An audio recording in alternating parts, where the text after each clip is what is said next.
चित्तौड़गढ़ के वीर वीरांगनाओं का नाम इतिहास के पन्नों में स्वाभिमान आक्रांताओं के सामने झुकने के बजाय मर मिटने के लिए पहचाना जाता है।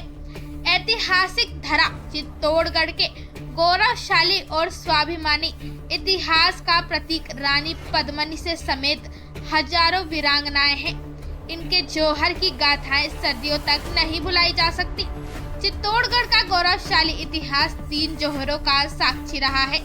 इनमें हजारों वीरांगनाओं ने अपनी आन बान की रक्षा के लिए धधकती ज्वाला में कूदकर प्राणों की आहुतियां दे दी थी।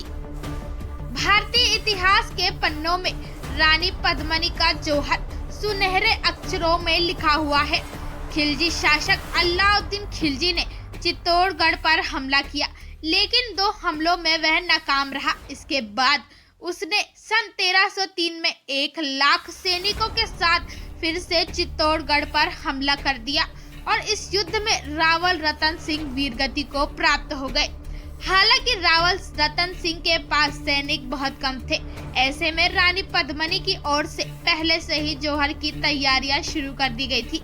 जैसे ही रावल रतन सिंह के साथ सैनिकों के वीरगति के समाचार मिले, उन्होंने 16,000 छत्राणियों के साथ अपने आप को धधकते जौहर कुंड में समर्पित कर दिया। साथ ही अलाउद्दीन के मंसूबे धरे के धरे रह गए। पद्मावती ने जौहर कर लिया, लेकिन अपनी आन बान और शान पर आज नहीं आने दिया। चित्तौड़गढ़ के इतिहास में दूसरा जौहर महारानी कर्णावती के नाम रहा। गुजरात के बहादुर शाह ने चित्तौड़गढ़ पर आक्रमण किया। बहादुर शाह के हमले की भनक लगने पर महारानी कर्णावती ने मुगल बादशाह हुमायूं को राखी भेजकर मदद मांगी थी। हालांकि हुमायूं अपनी सेना के साथ रवाना हो गया था, लेकिन वह समय पर नहीं पहुंच पाया और महारानी कर्णावती ने करीब 13,000 राजपूत सरदारनियों के साथ अग्निकुंड में समर्पित होकर त्याग और बलिदान की नई गाथा लिखी। भारतीय इतिहास में महारानी कर्णावती के जौहर के करीब 32 साल बाद ही तीसरा और अंतिम जौहर हुआ था। 1567 में अकबर ने चित्तौड़गढ़ पर हमला कर दिया था।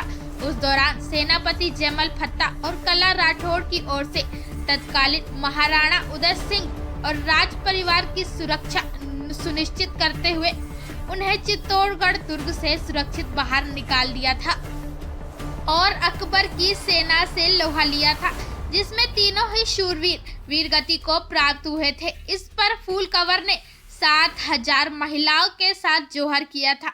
इस जौहर में आम महिलाओं ने भी हिस्सा लिया था, इस कारण इसे जन जौहर भी कहते हैं। दंत कथाओं के अनुसार युद्ध में जाने से पहले महाराणा चंदन, नारियल, लकड़ी, घी आदि से जौहर वेदी सजवा कर जाते थे। जब भी केसरिया झंडा झुकने का संकेत मिलता है, छत्राणियां हंसते हंसते जौहर कुंड में समर्पित हो जाती हैं। वर्तमान में जिस स्थान को जौहर स्मृति स्थल माना गया है, वहां पहले 50 फीट से अधिक गहरा गड्ढा था, उसी में जौहर होता था। केंद्र सरकार की ओर से विजय स्तंभ के पास जौहर स्थली को ही तीनों जौहरों का स्थान मान लिया गया है।